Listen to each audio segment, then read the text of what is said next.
somebody's sitting there making over $150,000, $200,000 a year, they're looking at Joe Biden is going to raise my taxes.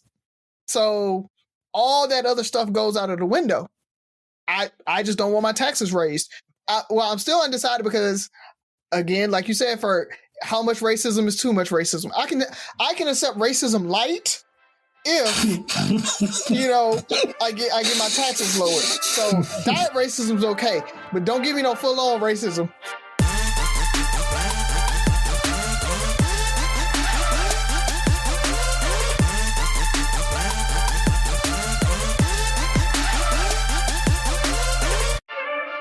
What up? It's Three Brothers No Sense. I am Tavares Ferguson, a.k.a. Ferg, joined with my co-host Buff and Rozzy. Fellas, tell them what's on your mind. Yo, I just want to congratulate Tanqueray, who is now a millionaire. So if y'all don't know who Tanqueray is a lady off of Humans of New York. So I don't know if you guys follow that, but it's like it's a vlog, Instagram, like they basically just tell stories of people randomly that they find in New York or whatever, right? So walking down the street, take a picture of a person and just get their story, right? What they went through, how they grew up, how they got to where they are today, wherever that is. And so there's this lady named Tanqueray that I guess everybody just fell in love with, and she went viral from that vlog, and they did a GoFundMe for her and literally raised $1 million to give to her. So she is a millionaire now. So that's just pretty cool. People coming together and doing that for somebody who's kind of down on their luck and that type of thing, and making them a millionaire. But at the same time, can y'all do a GoFundMe for me and make me a millionaire too? I would like that as well. Aren't you already a millionaire? Yeah, you're something like a millionaire. No. Like a 965,000 there. I mean, you close enough, 874,813 there. There's a big like there's a millionaire net worth, and then there's a millionaire like cash value. I'm trying to get to be a millionaire cash value. So your net worth is worth your net worth is worth $1 million. Okay, you just snitched on yourself, Flex. So, but no, I'm trying to get to a millionaire in the cash value part. Okay. Well, I'm a 9,000-aire, I guess, or whatever. Yeah. So what's so special about her that people just wanted to donate? I mean, I feel like there's a lot of causes where $1 million could go very far. And what was so special about Tanqueray that made people want to just say, "Hey, we're going to give you $1 million"? I don't know. She's your classic. I was living my life, loved life, came on hard times, ended up in a wheelchair, and still was positive about life. And maybe that's what it was, is that she still shared like a real positivity, even though she was kind of down on her luck. And that just kind of caught on, and people just really liked her just talking about how she could make it through. She could make it through and keep a positive outlook on life, even though she's gone through so much. And people just kind of gravitated towards it. Huh. So how much did you donate to Tanqueray? Oh, not nothing. I didn't find out about Tanqueray until after the Tanqueray's a Millionaire post came out. And I was like, who is this? And so then I had to go back and look and figure out who she was. It's not too late. I mean, she's a millionaire now. She don't need my money. She's doing better than me. Okay. So yeah. And talking about New York, I wanted to shift and talk about Wells Fargo and their CEO talking about how there's not enough black candidates out there, and that's why he can't meet his diversity numbers. You got a bunch of backlash, a lot of people talking about boycotting and that type of thing, but it's crazy that people are trying to boycott because he said that, but they weren't boycotting when the diversity numbers were trash. So, like why boycott now, people? Now that, you come out, he's actually come out and said, hey, I can't meet diversity because of that. That's his mentality. The mentality of them just not hiring black people on the front end because their diversity numbers sucked. You guys didn't boycott then. So it's a little too late for me, in my opinion, to boycott now. Well, people don't want you to be proud about shitting on them. I think that's what it is. I think it's also what I said a few episodes ago. We were talking about people. You want to like who you want to like, and also that I think people want to be told when to be angry at how to feel about stuff. Like, you know, I'm not going to research it, but now that you're just going to throw it in my face, now I'm pissed. Yeah. I've read the article. I'm indifferent about it. Like, I'm not surprised that a CEO of a company feels that way, because it's just, you know, par for the course. Yeah. Thank you. Yeah.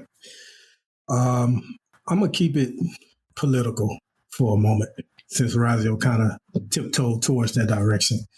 So I'm 39 now. The first major election I was able to vote in was in 2000. So I'm pretty much a Democrat. And I've said this before, but I don't think I've said it on here, and I don't think I've said it loud enough. But after this election coming up, I'm done with the Democratic Party. Not saying I'm going to be Republican, but I'm going to just focus more on what we talked about before, like local elections, activism, things like that, to implement real change, because the Democrat Party is pretty much like the Cincinnati Bengals. Like, all they do is lose. Like, you got bullied in 2002 into going into Iraq. Like, in 84, you lost you lost every single state except for one. Like, who loses like that in a presidential election, dog? 49-1. The only state he carried was his home state, Minnesota. Even with Obamacare, you could say, well, we passed Obamacare. That bill was so watered down by the time it came through. And Obama pretty much had to damn near bribe 2 members of the Senate to get them to vote for it. The Nebraska senator and Landrieu of Louisiana. Even Clinton, Bill Clinton, he moved further to the right. And that's why you got stuff like welfare reform and the crime bill. Remember in 2008 when Obama got elected, people said, oh, man, the Republican Party is dead. Man, that death lasted literally 2 years. 2 years later, the Republicans took the House. 4 years after that, they took the Senate. And then 8 years later, they got the president and the House and the Senate for a minute until the Democrats just took it back. So to me, you look at the Supreme Court justice now, like Trump is literally about to get 3 picks in one term. And we could say all we want to say about him. That dude wins, and the Republican Party wins. And I'm just tired of affiliating myself with a party that doesn't mind losing. Like, yeah, they just seem content, and they like. And I'm gonna pass it over. But I was listening to Schumer, Razi, talking about this Supreme Court nominee, and he's using words like, "What's fair?" It's not fair for the Republicans to do this. You think they give a bleep about fair? That's what you're going to use, though? It's not right. Like, those words work on kindergartners, man. Not this party. So, you know, I'm going to do everything I can to get Trump out of this office.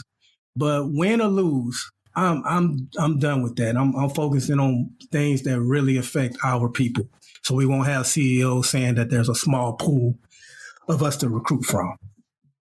Yep. I just want to piggyback on that, man, because I agree. We said it so many times. Democrats, they are horrible with like sticking to a topic, finding something that hits home with people, and they always want the moral high ground, and the moral high ground doesn't make you win. There's too many people that are easily swayed by real fake news, false narratives, dog whistles, all that stuff. That's very, very easy to shift their thinking. And we want to try to talk. I hate to say it, but we talk down to voters. And I say we, but I'm right there with you. Like, I've said since probably the mid 2000s that I'm an independent that just so happens to, you know, vote Democrat, mainly because the Republicans are just way too right for me. But the thing is, I would vote for a Republican if that candidate made sense, especially on like a local election and stuff like that. Because a lot of times those local Republicans are very, very different than the national ones, because they can tailor their message more to the city or more to the area that they're in. So it's, man, I'm right there with you, especially with leaving the Democratic Party as I am staunch Democrat. I never have been, but I definitely won't be going forward. Well, it's funny you say that. I agree with you wholeheartedly. When I registered to vote in Texas is when I became a Democrat again, just because I want to be able to vote in the primaries. Mm-hmm. Y'all don't have open primaries. That's right. Yeah. So that when I was in Florida, different story. But and that's why it's very important. So as I was telling you guys before the call, our frat brothers, along with Project Activation, the Houston Urban League, and the Houston Lamplighters had a drive-through voter registration drive yesterday. And of course, it's important to register people to vote. And there was two things we were talking about with my team that we wanted to make sure the public understood. So one of them was in the state of Texas, there's no more straight ticket ballots, but they switched that back, I think, Friday. So, but there was no straight ticket ballots, but it was a lot of people pushing vote blue, just vote blue. And I'm kind of like cringing when I hear that or see that as like, yeah, we just can't assume that Democrats have our best interests at heart, especially when it comes to local elections. But this year, if you're ever going to just vote blue, vote blue. But that straight ticket was the cancellation of being able to do straight ticket ballots is no longer valid. So they're going to be able to do that moving forward, or at least in this election. The second part is voter information. So we created a flyer that was talking about, there's a website called vote411.org. And I'll say it again, vote411.org. You can put in your address and it gives you the platform and interest of each candidate on your ballot.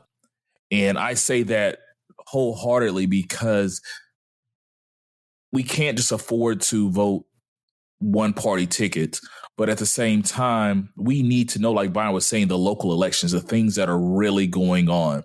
Because I fall prey to this. For the longest, I would walk in and not know more than 2 or 3 people I was voting for, and then have another 50, 60 people on my ballot. And it's very important that we research those things. And the thing about it is you can email your results, or you can print them out and take them with you to the polls. So for anybody that is going to vote, go to vote411.org and utilize that. You can see you can see where your polling places are. You can see if you're registered to vote properly, if there's any hiccups on that. And once again, your ballot. And you could sit there and compare candidates. Kind of shout out to our homegirl, Ani, doing Vote 411. I saw several Green Party candidates that will be getting my vote on this next election. A lot of times we just assume that we should vote Democrat, but doing my research, there are several Green Party ticket candidates that will be getting my vote. So step off that soapbox. Sorry about that. Stole your thunder, Byron. Man, that's all I got, man. So even with that though, talking about like selecting your candidate, look beyond the single issue. That is one thing that I see so many people do. Oh, they support abortion or not, and then they'll ignore the rest of the platform just off that one issue. So being able to look past just that single issue. Sometimes, they may not agree with you on that issue, but there may be everything else that affects your day to day that hey, I'm more aligned with this person, even though I disagree on this single issue. So think beyond just that single issue if you are one of those single issue voters. Yeah, duly noted.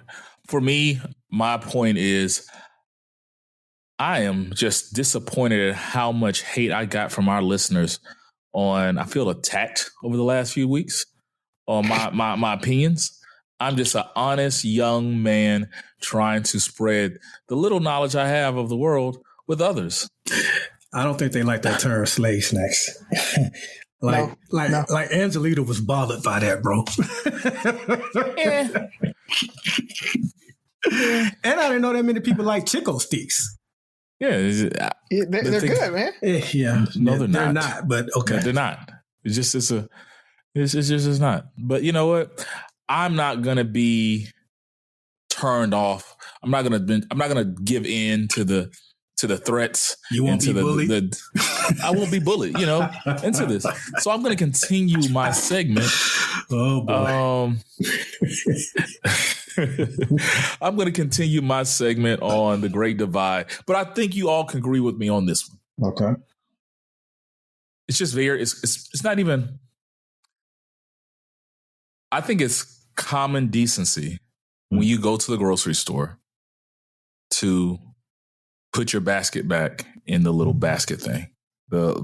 Like people who put their basket on the curb or leave them in the middle of the aisle and stuff like that. You have little to no home training, and I'm judging you. I just feel like it's just common decency. It's not hard. It's not hard. I mean, every once in a while when it's raining or you're anybody who is able, young, and can just move around, just go put your basket back. Like, it's not that hard.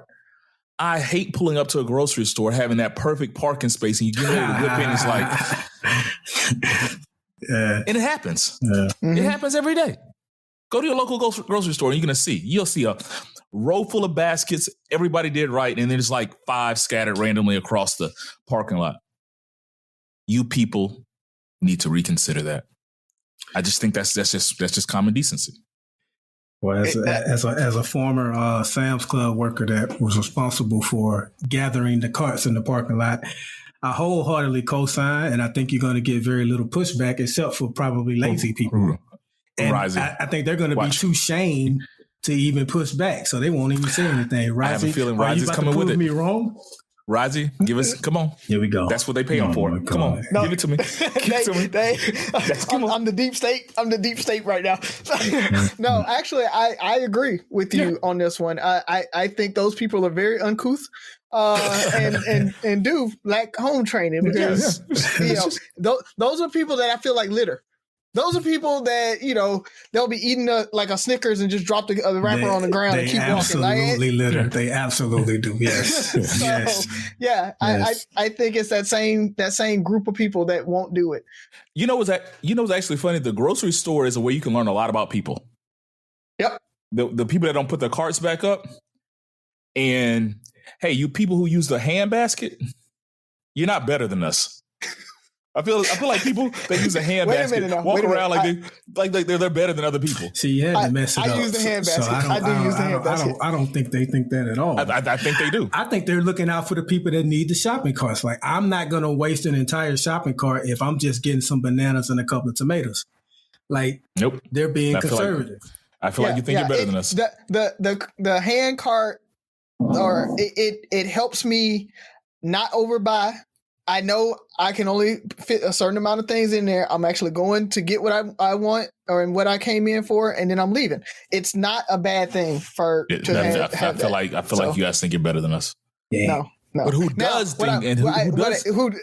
I can tell you, the person that puts the divider in when That's person, Byron, though. That's Byron. That person kind of irks me a little bit. Byron, I feel like you're a divider. I feel like you use the divider on the person that uses the divider on the conveyor belt. Okay. I used to. I definitely used to. I'm not going to lie about that.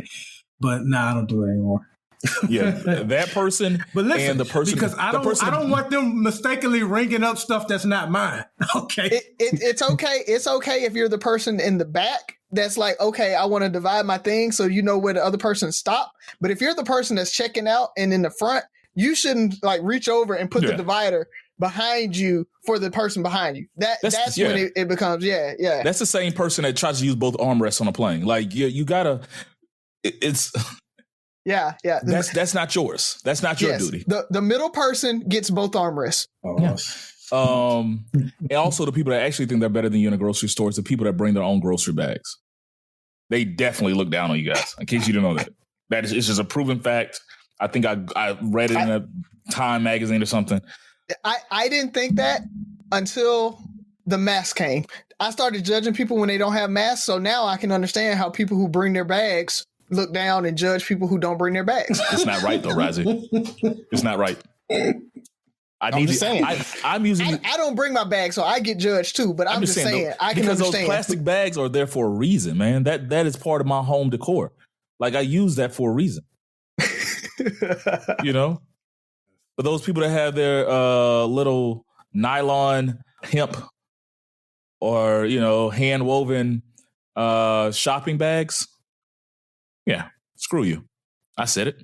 Say it again. Hey. Screw you. All right. You remember in Europe, you had to, when we were in Europe, in Paris, you had to buy them. Yeah. Yep. They didn't give you plastic bags. Yep. Like, they don't have them. Because they think they're better than us and they look down on Americans. Another fact. Am I lying? Yeah, that's true. They do look down on Americans. Yeah, so grocery store is a great judge of people. So people actually, if you're single and you're dating, go to the grocery store with whoever you're dating and you will find out a lot about them. You heard it here first. Three brothers, no sense. Anything else, fellas? Let's do it. Let's pay a few bills. All right, let's go ahead and pay these bills then. Building a portfolio with Fidelity Basket Portfolios is kind of like making a sandwich. It's as simple as picking your stocks and ETFs, sort of like your meats and other toppings, and managing it as one big, juicy investment. Now that's pretty good. Learn more at fidelity.com/baskets. Investing involves risk, including risk of loss. Fidelity Brokerage Services, LLC. Member NYSE SIPC. Well. Welcome. You get to see when you're ready. Welcome, Sophie. How are you? I'm loving your hair. Tell me about your hair. Who did it? Daddy. Daddy's your stylist? He did a great job. Can you give him some of your hair? No. He doesn't know we're talking about him not having any hair. He might edit this out, but it's okay. Tell him we love him anyway. So you got a good joke for us, Sophie? I heard you. Did you have a sleepover? Yeah. You didn't invite me. I did. No, I didn't host the party. My friend did. Oh, so I didn't get to invite you. So what about when you have a sleepover? Am I invited?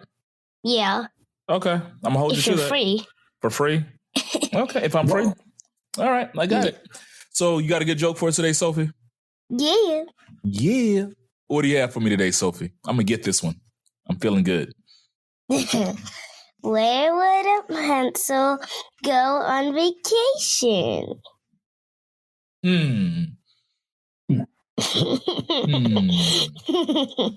Paper. On a pencil break? I don't know. Justin. That was a good one. Eraser. What? I don't know, Sophie. I got nothing. Pennsylvania. Okay.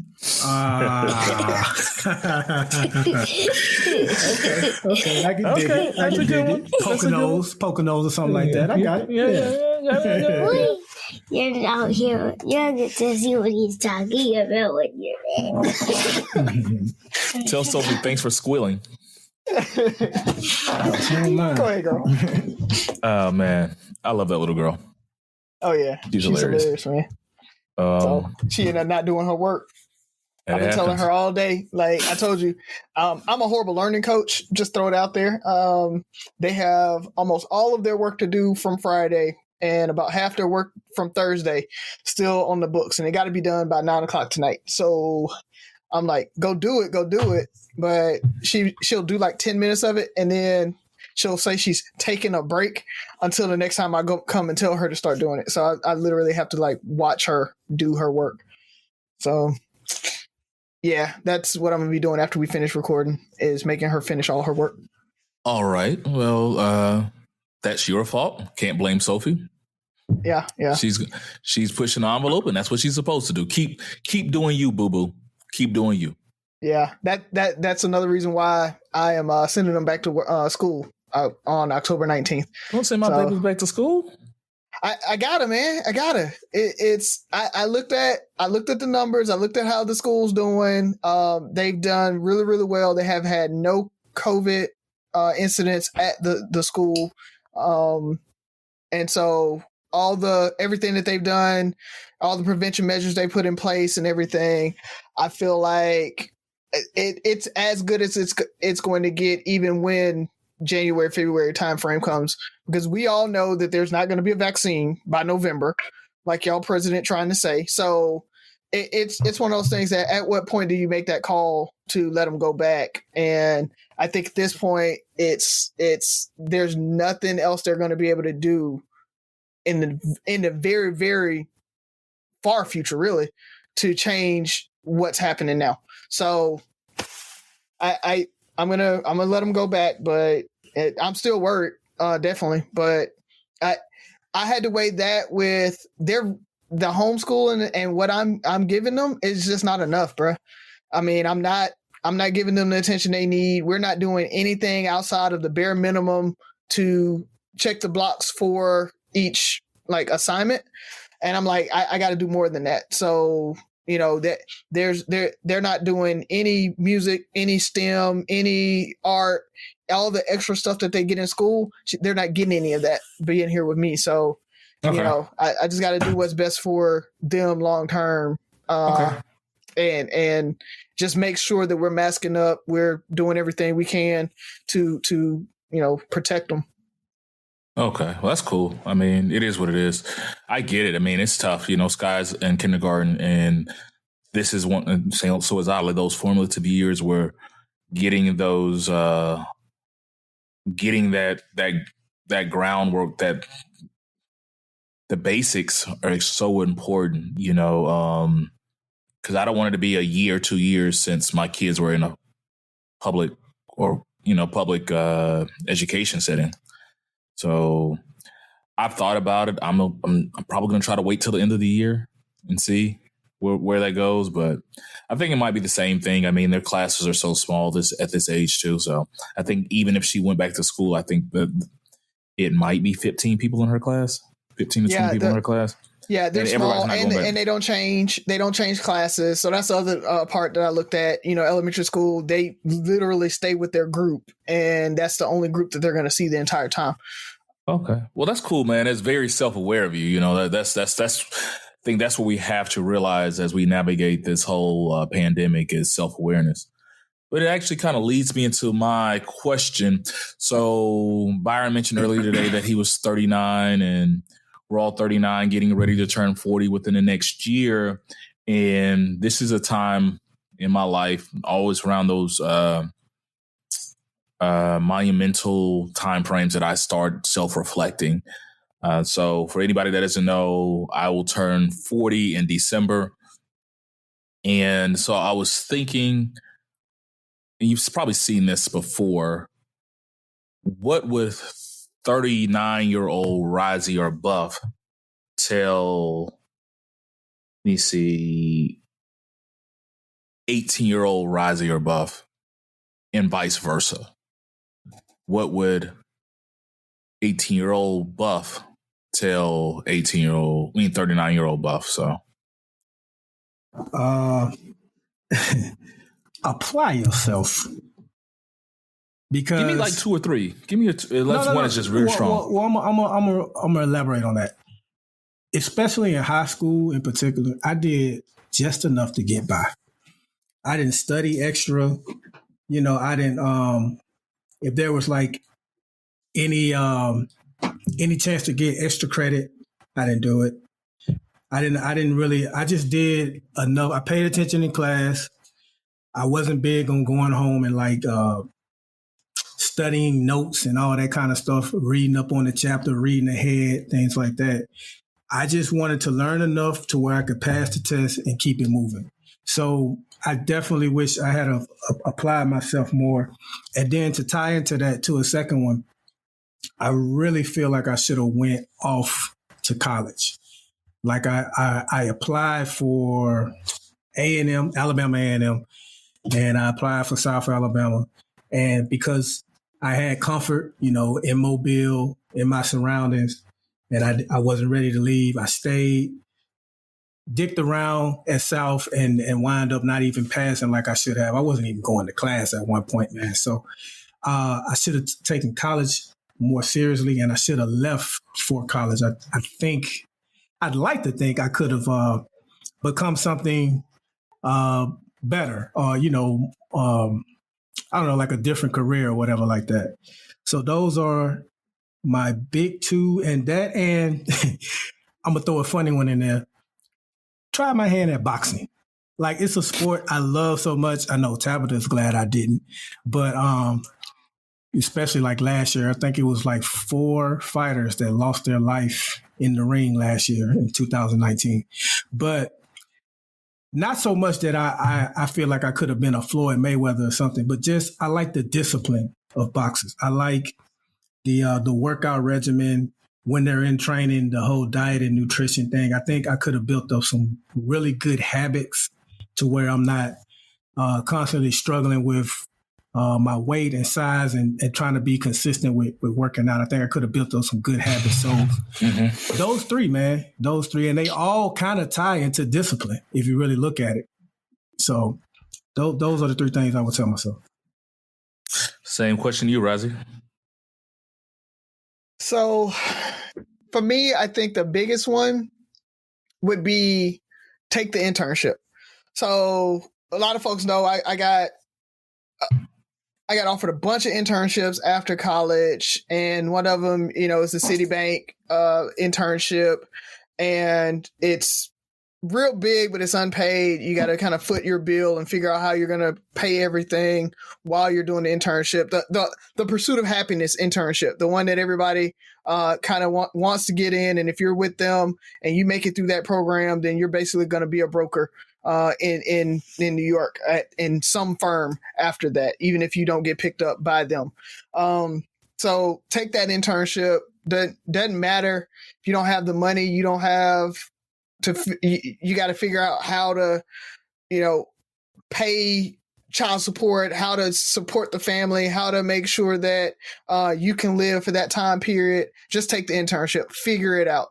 That's probably the biggest one that I would tell myself. And the other one I think is get mental help, and it's okay to get mental help, because 19-year-old me thought I could rule the world, thought I was unconquerable, thought that nothing could faze me, nothing could affect me. And then I went to war and I came back and I still had that mentality. And not being mentally healthy was almost a badge of honor.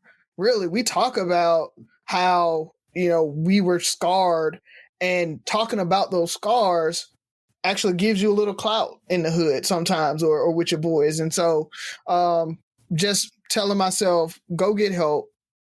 Don't carry that weight constantly for 10, 15 years. Get it and talk through it with somebody and get it off your back. And the last one, I think, like Byron said, is a little lighter, is don't buy a condo without seeing it. That's one that, I don't know what.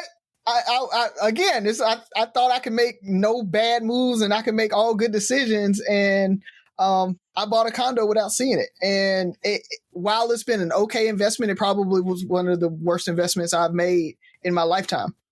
So that's probably the one I'm like, slow down, big homie. You don't need to at least go see the condo before you buy it.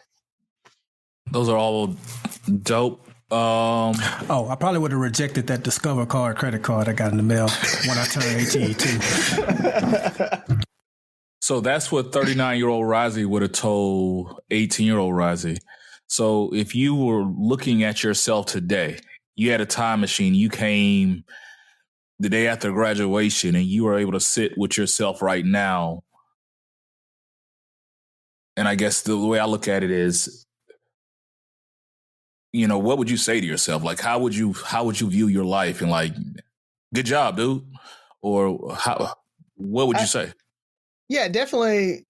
For me, I'd say good job. But at the same time, I'd be like, go have fun. Because, 19-year-old, all of us, we had fun. We had fun for a good 10, 15 years where it was like every day was a turn up. And we've matured. And we're hitting that 40 midlife, and I don't want to be the midlife crisis guy to be like, go get a motorcycle and just go crazy. But at the same time, make time to have fun. And I don't do it, and I know I don't do it. And so it's things that I tell myself now, like, you got to make time to have fun. And it's just one excuse after the other why I don't. Like right now it's COVID, right? Oh, COVID and you're a new single dad and, you know, all of that, but still making time to go fishing. Appreciate that, for like, you know, things like that where just go and have fun for yourself and don't have to worry about all the other stuff. So that's probably what 18-year-old me would definitely tell me. And those are all good things, man. I had to sit down and kind of figure out what I would tell myself. And I think a lot of times it's the things that I wish I could change, but things I've learned along the way. So, and I'm still working on this. And one of them is to capture the moment. Like I've had a lot of interesting things go on in my life. And I do a horrible job at capturing the moments. Even if, you know, if I get an award or a plaque or anything or to remind me of stuff, I'm one of those people that's going to lose everything.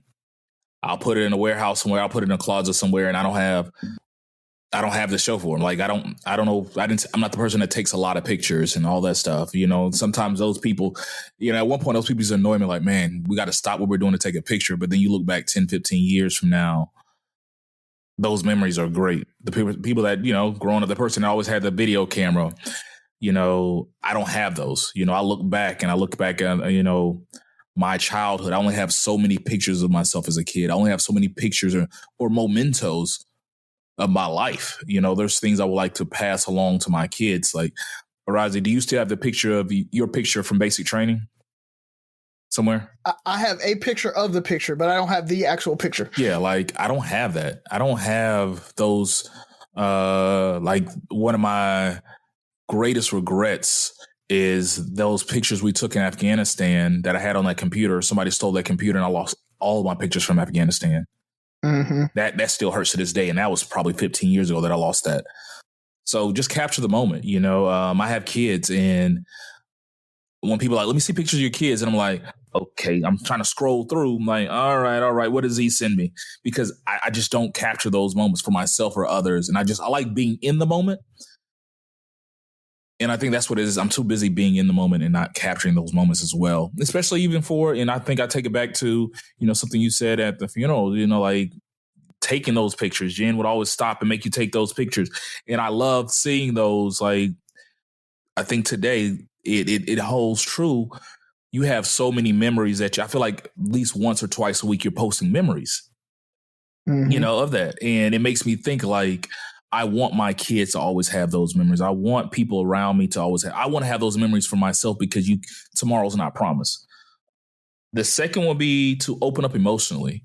So I told you guys, you know, we have a counselor now, and I'm talking to him, and he's like, one thing I realized, he's like, you have a hard time emotionally connecting and opening up to people. Like you're very logical, where you can understand them emotionally and empathize with them on a logical level, but you know, opening up emotionally to people, you know, for myself for me to others and others to myself. Like, so that's something. And I think another thing is I had a lot of self-inflicted difficulties in my life because I ran from knowledge or ran from other things. So finding your options, like I think about financial struggles I had where I ran from paying a bill because I wouldn't even open up the envelope and talk to people about the payment plan I can get on.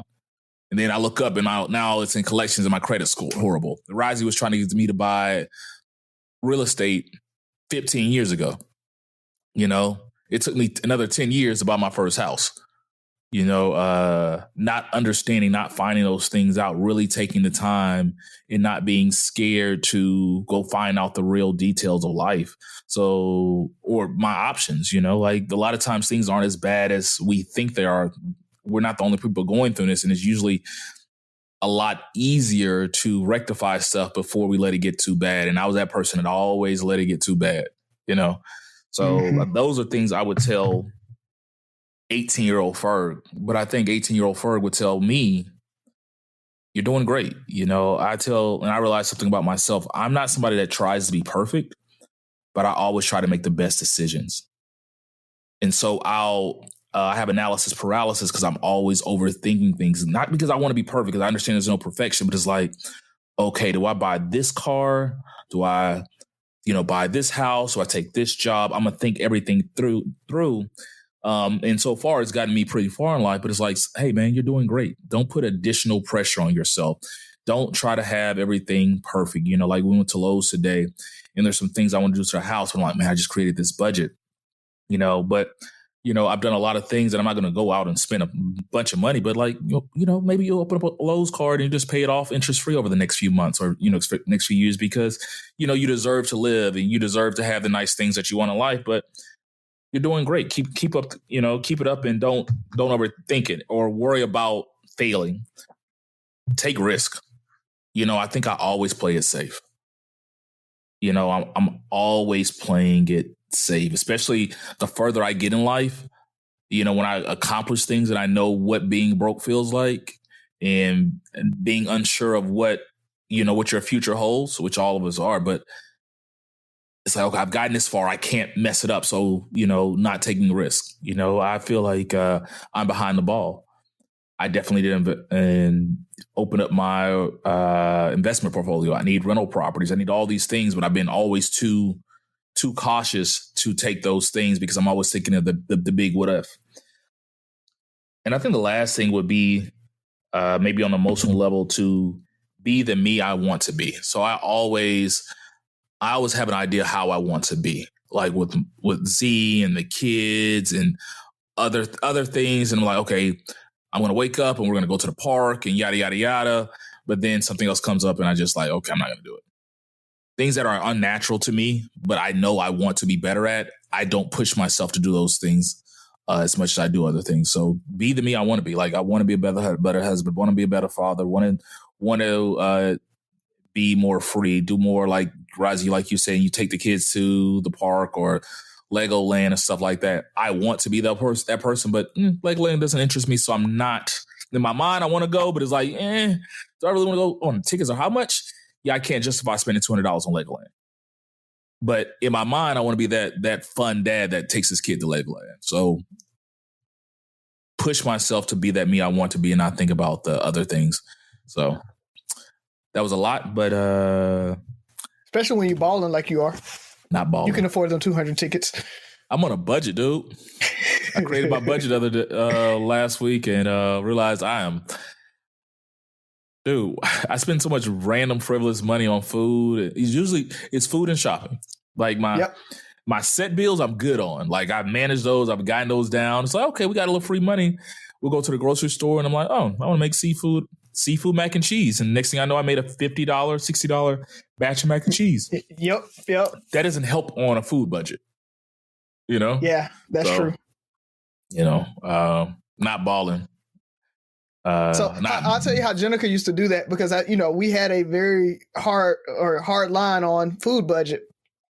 She would take the $60 and make the macaroni and cheese, and then we eat like ramen noodles and hamburger helper the rest of the week to make up for the budget. But that's my thing. Like I'm so picky when it comes to food. Like food is my guilty pleasure. Like that's where I'm like, and you grew up around me. My mom just cooks really, really well. So I have an affinity for food. It's like,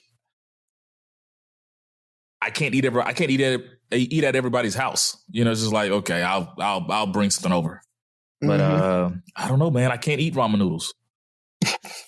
Oh man, that makes me happy because that a slave snack? You ate here when you came up here, so that makes me happy. Oh, dude, I'm very picky. Especially big meals like holiday meals. I've been to places where people have offered Thanksgiving dinner and I've cooked my own Thanksgiving dinner just because I was traveling. Like, all right, I'll be over there. I'm going to eat before I come. I'm going to eat a little of your food just to be nice. And then I'm going to go back home and eat. Because food is very, very important to me. All right, fellas. I think that was it on that one. What else we got? Rides on you? It's on me? Yeah. All right. Unless you're not before ready. I start... No, I'm ready. I just didn't know. Were you going to ask the question about the video games? No, go ahead, bro. Okay, all right, because I was going to co-opt that one because I like that conversation, so I wanted to have it. So this morning, actually, we posted a Mount Rushmore post on Facebook, a Mount Rushmore of video games, and the four Nintendo that were on games. there, Nintendo. Yeah. Okay, so I had a question for you, and that's why so it's a little bit of me and you question. Is that just the original Nintendo, or is it like the Nintendo all together? Just blow the cartridge, NES. Okay, all right. Nintendo, yeah. All right, because I saw a couple of people commenting on like 007, GoldenEye, and those types, but those were N64 games. Those aren't classic Nintendo games. Okay. That's all right. So my question to you guys, and we'll just bring it to the show, is what is your Mount Rushmore? Or do we want to just do top 5? Because Mount Rushmore is what, 4? Yes. Do we want to go ahead and make it a 5? All right, we'll just do top 5. What's your top 5 Nintendo games, classic Nintendo games, NES?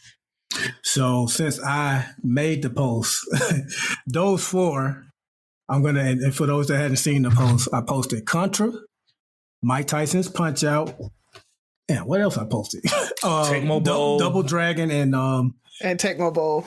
Which Double Dragon did you have? Double Dragon 2, by the way, because you can play together at once versus one at a time. So which Double Dragon did you have the Cyclone kick? That's 2. That's 2. Yeah. Okay. So Double Dragon 2, Mike Tyson Punch-Out, Contra, and I keep forgetting. Tecmo Bowl. And I guess the 5th one would be, I guess I got to have a Mario Brothers in there, right? I got to, right? If it's Nintendo. You got it. Yeah. So I'm going to go Mario 3 because they had a game changer. He could fly for a limited amount of time with that raccoon tail, but he could fly for a little bit. So I'm going to go with those 5. I reserve the right to change my mind, though, as I hear you guys answer that. Mario 3. Okay.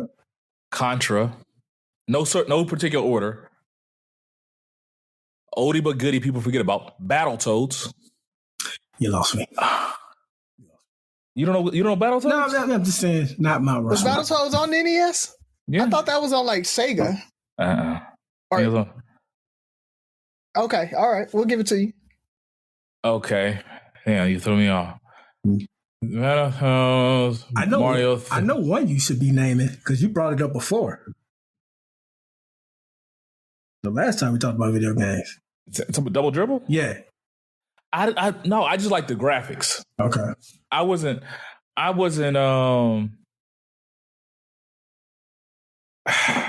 damn. Double Dragon 2. Yes. Oh. Top Gun. Oh, that horrible. So no Mike Tyson Afterburner. Game? No, it might have been. Maybe it was Top Gun or Afterburner. Which one? All right. So hard. What you? No Mike Tyson Punch-Out, huh? You know why I didn't like Mike Tyson Punch-Out? Because I'll put those codes in and they never freaking work for me. You didn't get the right code? It was something about my Nintendo or my cartridge. Go straight to Mike or go straight to Sandman. Yeah, man. It was just, or actually take off Top Gun Afterburner and put on Teenage Mutant Ninja Turtles. That one was pretty good, too. Mm-hmm. Yeah. That was pretty good. Yeah. I was more like, I like sports games, but I can only play it for so long. I like gameplay. Like, I like being able to go through and beat a game, you know.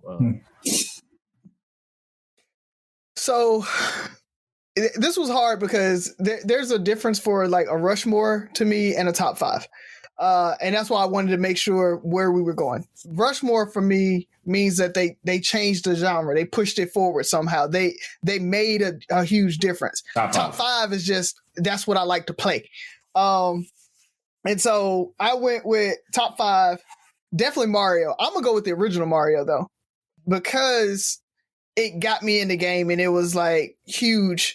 I remember playing that forever. I ain't mad at it. And then along with that same type of side scrolling, you guys may not know, but Ghouls and Goblins. So yeah, Yeah, Ghouls and Goblins was the junk, man. You just run. I mean, we still play that to this day. So my dad, like, they have an original Nintendo at the house, and we play that game still. So Mario, Ghouls and Goblins. Come on, Link, Zelda. I knew it was coming up. Zelda had to come. Like Zelda. No. Oh this man, is personality. Zelda. Nothing about this list surprises me. Yeah. Zelda was the junk. So, and then from there, Double Dribble for me because of those graphics. Like, I liked the play. I liked playing that probably better than I liked Tecmo Bowl. I played Double Dribble more than I played Tecmo Bowl. Jordan versus Bird was also. Yeah, that was. It was. Yeah, had some good graphics on that. Yeah. But Double Dribble is more iconic to me. So, Double Dribble for me, and then Punch Out. I remember not being able to beat. I beat Mike Tyson one time ever. Like, and I played it multiple times. Like, I just could not beat him. And so I think it was just that level of difficulty along with just great characters, being able to go through the second time you fight Glass Joe, and he gets a little bit harder that second time around. Don Flamingo. Yeah. Don Flamingo is hard. Yeah. So, like, the characters are great in it. The gameplay is great. The level of difficulty as you go up is good. So Punch Out was just a really good game. Yeah, Punch Out was one of those games you really had to understand. It made you learn strategy. Like, you had to realize that you only can hit King Hippo on certain ways, or what's the tiger? What is it? I forgot. Great Tiger. They fat shamed King Hippo, by the way. He's the only one you knock down once and it's over because he's too big to get out. That's fat shaming. Yeah. But he can take a punch though. Yeah, that's the thing. You had to hit him a whole lot. But was there I'm any surprised game? You're like Zelda. Like, now, did you like surprised Zelda about that? Like, 2 you didn't or like Zelda 1? No, I like the original Zelda. No. With the gold cartridge. It had a gold cartridge. That alone, like, made it like super over the top. You're like, oh my God, it's a gold cartridge. But even with that, like, when you put it in, like, I know the top down thing makes it kind of weird. It does. To some people, but very weird. I mean, other than that, like, the role playing part of it, the inventory management of it, being able to pick. Did you defeat how it? you do? Did you ever defeat it? Yeah. No. Yeah. I didn't get into Zelda to 64. A game we didn't mention. Did you guys play Kung Fu? That game was so horrible. You didn't like that? It was so bad. Are you kidding me? I mean, it was good if, like, for the first time, you play it, but after, like, I never beat it.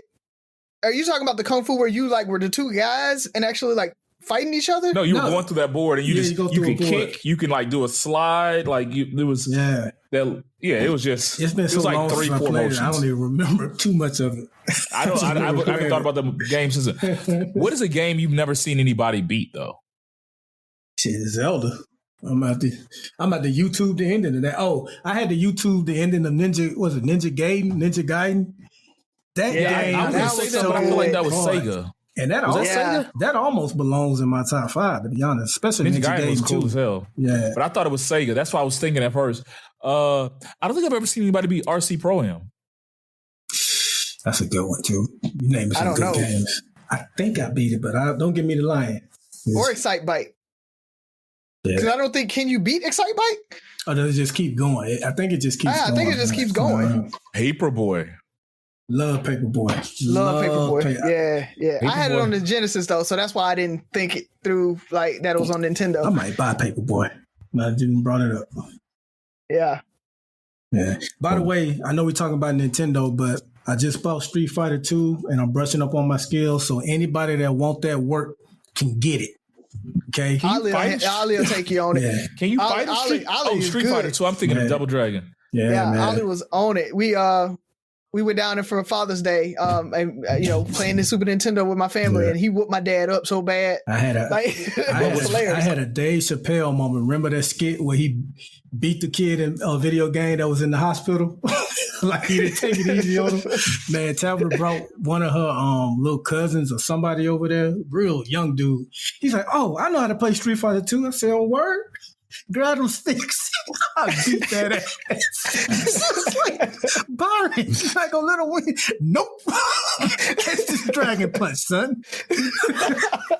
Flawless victory and everything. Oh, man.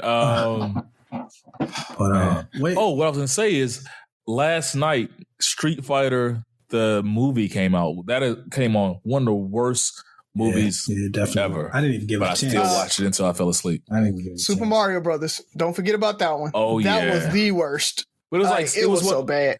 It was so bad I had to watch it. Like nobody looked like themselves in that movie. Like the only person that looked like themselves kind of was Vega. And that's because he had a mask, but everybody else is like, that can't be Ken and Ryu. Who's your favorite Street Fighter? Who do you play with, Byron? How you say his name? Is it Ryu or Ru? What is it? Ryu. So Ryu. Or Ryu. I think, sometimes they'll pronounce it like that. I guess if I had to pick three, him, Ken, and it don't even matter because, I mean, you're not going to beat me once I got Ryu anyway, so him and Ken. See, I'm a big guy. I like the big guy character, so I'll do E Honda. I'll play Zangief and what most of people up with Zangief. Like to be able to tank one of those. Ass, you beat Zangief against me. I'm telling you, man, don't let me get close. I will That's bust the thing. your ass. So I played, and then I play with Chun-Li. So because Chun-Li is a beast. So Guile, I think has the best defense in the game. Yeah, Guile. I like Sagat. Yeah, because you got all the stuff you got, but he has more reach. And then Chun-Li. Yeah. Okay. But I also haven't picked up sticks in probably 15, 20 years. So yeah, they messed Guile. Well, they messed it up for people who wanted to play against Guile because initially in Street Fighter 2, you had to hold it down for 2 seconds before he did his flash kick. And then I think Street Fighter 2 Ultra or one of them, because they had like 10 different Street Fighter 2s. Yeah. At one point, they made it where you didn't have to hold it down for 2 seconds. You literally could like go down, up, and he could do his flash kick. That's when you couldn't get close to him. You couldn't jump into him. It was nothing for it. So they made Guile like the character. Guile was a dude, man. Yeah. Buff, go ahead and take us home, man, because I can talk about. I might watch this movie tonight to see. It was so bad, so bad. All right, so this answer probably can potentially be very short, but I'm gonna keep it political like I did at the top of the show. Forbes last week came out and said that there is 11% of voters that are undecided. And my question is simple to you guys. How can anyone over the age of 30 living the last 4 years that we've lived with this president be undecided? And I'm not even saying they should automatically be against Trump. By now, you should know if you want him to have 4 more years or not. So I've always felt like a lot of these undecided voters is like a myth. They don't exist for real. Like they know who they're going to vote for. But how can anybody over the age of 30 be undecided in this political climate? I could see it. I really can. I can see the Black Republican that's undecided because he's like, I basically support most of his policies, but I know he's racist. So, like, I don't know if I'm going to vote for him. Or there could be the single issue voter that, okay, he's against abortion, I'm against abortion, so I want to vote for him, but I know he's racist. Or, I'm black, and so those other policies turn me off, but since I am a single issue voter, I want to vote for him. So I can see some people that are undecided because they want to vote for him because of some of the policies, but then either him just being the person that he is, they don't want to vote for him. So I can see that where they're still kind of on the fence. Even with your Black Republican example, like, he's racist, but I support most of his policies. If he's racist, a lot of his policies are going to be against you. Yep. So it's very simple. You just haven't. My bad. Continue. No, go ahead. They just haven't decided how much bigotry, hate, and racism they're willing to take. It's just that simple. Yeah. It's just that simple. Yeah. Like, I like that. It's just that simple. It's just like, you know what? Yeah, he has some policies. Yeah, he's racist, but what is racism? They have not decided how much they want to take. They want to me right now, it's a moral issue on how willing am I to throw other people under the bus? Because they're not going to, it's just, I think it's just that simple. It's like, how important are the things that not matter to you? That how you cool value. Huh? Yeah, the things that you value. Like, it's just, it's a moral thing. What do you value? Like, yeah, lower taxes, but there might be some lynching soon, and because I think things are going to get a lot worse his second term when it comes to the political climate. I mean, but he has his platinum plan though. Yeah. Have you not seen it? Like, that's some bull. Like, all the stuff that in that plan he could do right now, but he won't do it. So that lets me know it's lip service. But anyway, anybody that believes that, I've seen commercial. I forgot, there was a Biden commercial where someone was saying, like, I was a Trump supporter, but because of the pandemic, I can't rock with him. Like, how much death and destruction do you have to see? How much? What do you have to die for you not to vote for this dude? Like, what do you need to see to realize that? To me, and back to what you were saying earlier, like, I never want to be a straight Democrat again. But to me, it's like, you know what? I gotta get this dude out of here. I don't care what I have to get him out of here. It's just that simple. Like, either you want him in or you don't want him in. I don't care who he ran against. My thing is, I want to send a message to people like him that your policies aren't the nation's. Like, that's why I feel like we got to get him out. We have to send a message that his brand will not stand in America. What's scarier is, imagine the next Republican candidate can be a smarter, more articulate Trump. And we are Yep. Because unless there's an overwhelming majority that just, like, this dude loses by a landslide, your point, Razi, is invalid. Like, okay, he barely lost. That means the majority, still there's a really, really big part of the country that feels that this guy and his message and everything he stands for is okay. He's just an idiot. But if we get somebody who's not an idiot in there, but his policies are cool. That's cool with his policies. Yeah. They're cool with not only they're cool with his policies, they're cool the way he delivers stuff. Like, I'm done. So I don't even have an answer to my own question. That's literally why I asked, and I kind of like a combination of both of you guys. Like, Ferg, you said it's just a matter of they're trying to decide how much racism they can take. Like, well, I hadn't really heard him say nigga, so is he really that bad? And he didn't say he said with an A, not an ER. Like, dude, what do you want to? I mean, he's let Ben Carson in the White House before, so he can't be that bad. Yeah. He let him sleep in the big house and in the big house. Like, on top of that, like, they try to throw up. Oh well, he gave to HBCU funding, or he expanded HBCU funding. Okay, got it.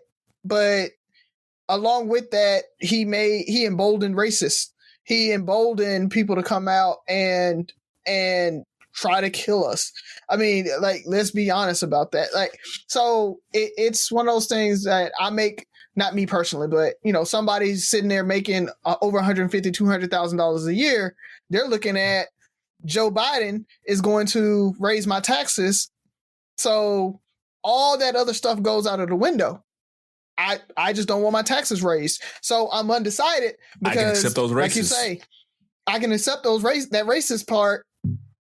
I'm still undecided because, again, like you said, for how much racism is too much racism. I can accept racism light if I get my taxes lowered. So diet racism is okay, but don't give me no full-on racism. How much more racism do you need? If this is racism light, like, think about this right now. We're talking about this. We're all nervous. But how do you feel November 3rd, waking up, this dude is still the president? Like, what does that say to you as an American, as a black man, as a taxpayer, as a person who has friends or people they associate with that are not black, or that might have voted for Trump? Like, So what is that? How do you remember how you felt? No, yeah. I'll tell you the funniest part to me. The funniest part to me is the Hoteps and the racists are like aligned because they're not voting for anybody. How do you be a Hotep, black nationalist, and you're supporting the same candidate as the KKK? Well, that's a whole other subject because you have people, there's some of these undecided voters are the people, they're deciding if they're going to vote. I think there's more people deciding if they're going to vote, which scares the hell out of me, than who I'm voting for. And I think that might be mixed up in there some way because I know people that are like, I'm not voting. Or I'm going to vote, but I'm not going to vote for president. Dude. I'm going to have to start. So if he does win November 3rd, I'm going to have to start caring less because a lot of people that voted for him voted against their own interests. So if people are going to continue to vote against their own interests, then I'm going to have to stop caring because, I mean, this ain't no flex, but the three of us, we're pretty much in an income bracket to where he ain't really hurting us that much. Right, Republican policies actually benefit us. Right, so that's what I tell a lot of people. I'm like, their policies benefit me. Yeah, so like, I don't want him in there because of what he does to people that are in a worse situation than I am, that can't fight for themselves and things like that. But if and this includes, this ain't just a black thing. This is like a lot of poor white people in the southern states that are also voting against their interests. I'm gonna stop caring. Like if you're not gonna care for yourself, then God, I'm not either. So you know that's what? The plan. Y'all got more it. People. Y'all got it. I'm like I said at the top of the show, I'm gonna focus on activism more. I'm gonna focus on local elections and policies, getting certain policies passed and things like that. But if y'all want 4 more years of that orange pizza emoji, poop emoji, I like to call orange piece of shit, then have at it. Have at it. I'm done. Well, I firmly believe if there's 4 more years, it could be 4+ years. Because this dude will try something crazy. And if he gets another 4 years, the Republican after him is going to be even worse. I agree. And I want because they're going to see it works. So can we go ahead? Buff, you're probably going to have to work on the 3rd, huh? I probably can try to take off. But real quick, Razio brought up Hoteps. They're usually the ashy people that complain about paying child support and all this stuff. But at the same time, they never want to vote on anything. Like a lot of those state legislators and stuff, they set the policies for your state on what your baby mama gets and all that stuff. So the very things that they're complaining about, they're defeating themselves as well. So I like Razio bringing up the Hoteps. As far as November 3rd, I thought about should I take the day off, the next day off, the day after, because no matter what happens, it's going to be a large segment of people that are mad. Right. You know what I'm saying? So I think I might need to be in the peace and quiet of my home on November 4th. Yeah, so it needs to be what, the 4th? Yeah. Yeah, so what happens? So can we pencil in recording on the 4th? No, we can do that. Yes. Yeah, we can do that. Let's do that. Let's do that. That's going to be a damn good show. Let's do that. Yeah, let's do that. We might even meet that a live show or something like that's going to be, because it's going to be full of emotion either way. Yeah, I like it. It's going to be, so we'll look into that. That's enough for us now, fellas. What's going on? Let's go ahead and close it on out. Well, I said I was going to be political, and I'm going to end it that way as well. 3 quick things, man. 1, shout out to Michael Bloomberg. I was very critical of him when he was running for president, and I was rightfully so when he was running for president because of what he did as mayor in New York. But he stepped up, helped raise $16 million to pay the fines for felons so that they can vote. Now, the Republicans are pushing back and trying to say that is illegal and a 3rd-degree felony for giving a monetary gift to influence a vote. So hopefully that doesn't hold, but I think that's a great thing in what he's doing. Ashanti Young actually brought up that question a couple episodes ago. So shout out to her as well. The second thing is my job has allowed me to participate in a town hall about policing and race. Oh man! So we'll see how watered down the town hall is, and how in depth I'm able to get in. But are they getting Byron or Buff? We'll see. We'll see. But I'm definitely looking for the opportunity to be. Congrats, man! That's good. That's bit of both, man. So I'll let you guys know how that goes. And just a real quick shout out to Truth Be Told Sports. Proud of you guys, man. Melvin, Hollow Point, White Mike, the three of you guys are doing some great work over there. The merchandise is up now, so head on over to there if you're interested. They got the shirts available. But I have a lot of fun on your posts. I enjoy listening to the show, so keep up the great work, fellas. Definitely that, man. Loving everything that everybody's doing as far as just expanding the Black voices in the podcast arena, and we need it. So anytime we can support you guys, we will be doing that, shouting you out, doing whatever we can, joint shows if we need to. Melvin, appreciate you coming on and bringing a little bit of sports talk to Three Brothers No Sense. The only thing that I got, man, you guys know I'm always looking for new things to watch, and right now, I think in the top 10 on Netflix, Idris Elba has a new movie out called The Take, and it is actually really, really good. So if you're looking for something to watch, good little action flick, go ahead, check that out. And the next other thing is Jurassic World. The cartoon is like 8 episodes, and Oliver is super into dinosaurs, so of course we had to binge that last night. And it's actually really good too. It has a black protagonist in it, so of course I'm all for that just because of that. So watch that one. Go check those out if you're just looking for something to watch over the weekend. All right, and I'll close it out really quick. First of all, I want to say belated happy birthday to the love of my life, Sabrina, my better half, the person that makes me human constantly. Once you listen to this podcast, you probably won't pay attention because it'll be so far down the line. Just dug myself a ditch.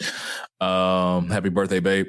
And the second thing, I mentioned it at the top of the show, vote411.org. People, we're gonna post it on the page, but go look at that, find out who your candidates are, find out what they stand, where they stand. To me, this might be one of the biggest political seasons we've had in our lifetime. I think there's gonna be so many things that are gonna come from it, not just on the political aspect. I think the soul of the country lies in this election. And so share that with your family members, especially those who may be a little less informed when it comes to the political process and their candidates and things around them. Make sure they're going to the right polling station. So vote411.org. Please share that with your family members and others around you. We gotta do better this election. So I think that's all I got. Anything else, fellas? All right. Three Brothers No Sense. Listen, like, share, subscribe, comment, and most importantly, listen again. Talk to you next week.